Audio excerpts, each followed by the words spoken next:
നടത്താനുള്ള മെയിൻ പ്രധാന കാരണം എന്താണ്? പ്രധാന കാരണം എന്ന് പറഞ്ഞാൽ നമുക്കറിയാം, ഇത് ഒരു ഈ പ്രദേശത്തിന് മുഴുവൻ തണൽ നൽകുന്ന ഒരു വൃക്ഷമാണിത്. വളരെ 10-40 വർഷം പഴക്കമുള്ള ഒരു ആൽമരമാണ്. അത് ഇന്നലത്തെ രാത്രിയിലുണ്ടായ ശക്തമായ കാറ്റ് മൂലം 1-2 ശിഖരങ്ങൾ താഴെ വീഴുകയും ബാക്കി കുറേ ശിഖരങ്ങൾ ഒടിഞ്ഞ് മുകളിൽ തൂങ്ങിയിരിക്കുകയുമാണ്. അപ്പോൾ കൗൺസിലർ എന്നുള്ള നിലയിൽ നമ്മുടെ അവിടുത്തെ ലോക്കൽ കൗൺസിലർ ഫയർഫോഴ്സിനെ ബന്ധപ്പെട്ടു. ഫയർഫോഴ്സിനാണ് നമ്മളിങ്ങനെയുള്ളതിനൊക്കെ ആദ്യം വിളിക്കുന്നത്. PWയെ ബന്ധപ്പെട്ടു, റോഡ് ഫണ്ട് ബോർഡിനെ ബന്ധപ്പെട്ടു, കോർപ്പറേഷനെ ബന്ധപ്പെട്ടു.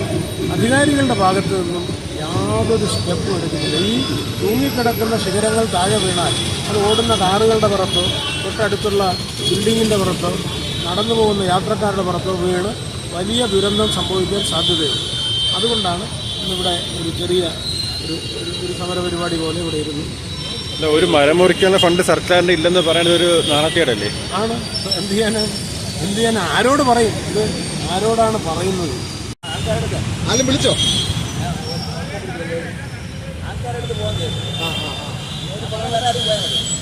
വേറെ ആരും വിട്ടാൽ മതി.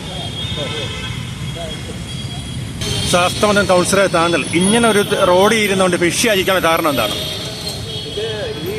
ഇത് ആർക്കും തന്നെ മുറിക്കാനുള്ള സംവിധാനമില്ല എന്നാണ് അവർ പറയുന്നത്. അപ്പോൾ പൈസ മുടക്കി അവർക്ക് ആൾക്കാരെ വിളിച്ച് പ്രൈവറ്റ് ഏജൻസിയെ കൊണ്ട് മുറിക്കാനുള്ള സംവിധാനം അവർക്കില്ല. അപ്പോൾ ഞാൻ ആലോചിച്ചപ്പോൾ നമ്മളെ എന്തായാലും നാട്ടുകാരെ സംരക്ഷിച്ചില്ലേ പറ്റും. അതിൽ ഉത്തരവാദിത്വം എനിക്കുണ്ടല്ലോ. അതുകൊണ്ട് ഞാൻ വിചാരിച്ചു, നമ്മുടെ കയ്യിൽ നിന്ന് പൈസ എടുക്കാനായുള്ള സാഹചര്യമൊന്നുമില്ല. 4000 രൂപയോളം വേണമെന്നാണ് ഒരു മരം മുറിക്കുവാരം പറഞ്ഞത്. അത് വളരെ കുറവാണ്, തുച്ഛമായ പൈസയാണ്. കാരണം നമുക്ക് കാണുമ്പോൾ തന്നെ അറിയാം, അത്രയും ആയാസകരമായ ജോലിയാണ്. അപ്പോൾ അദ്ദേഹത്തിന് പൈസ കൊടുക്കണമെങ്കിൽ വേറെ മാർഗ്ഗമില്ലാതെ വന്നുകൊണ്ടാണ് ഞാൻ ഇത്തരത്തിൽ നാട്ടുകാരിൽ നിന്നും ഇവിടെ ഈ കോർട്ട് വിധിച്ചിരുന്ന് നാട്ടുകാരിൽ നിന്നും പണം സ്വരൂപിച്ചുകൊണ്ട് ഈ മരം മുറിക്കാൻ വേണ്ടിയിട്ടുള്ള സംവിധാനമായിട്ട് മുന്നോട്ട് പോകുന്നതെന്നുള്ളതാണ്. കൗൺസിലറെ താങ്കൾ സർക്കാരിന്റെ മറ്റ് വകുപ്പിൽ അവരെ വിളിച്ചായിരുന്നു? എല്ലാ ഡിപ്പാർട്ട്മെൻറ്റും എന്താണ് പറയുന്നത്?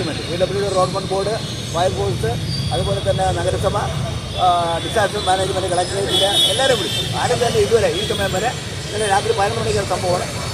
ഈ സമയം വരെ ആരും തന്നെ അതിന് വേണ്ടിയിട്ടുള്ള ഒരു തയ്യാറെടുപ്പോ അല്ലെങ്കിൽ അതിന് ഒരു നടപടി സ്വീകരിക്കാൻ ആരും തന്നെ തയ്യാറായി. വിളിച്ചപ്പോൾ അവരെ മറുപടി എന്തായിരുന്നു? അവർ മറുപടി പറയുന്നത് അവർക്ക് ഓരോരുത്തരും ഓരോ ഒഴിവഴിയോ പറയണം. അവർക്ക് സംവിധാനമില്ല, അവർക്ക് പൈസയില്ല എന്നൊക്കെ പറയുന്നത്.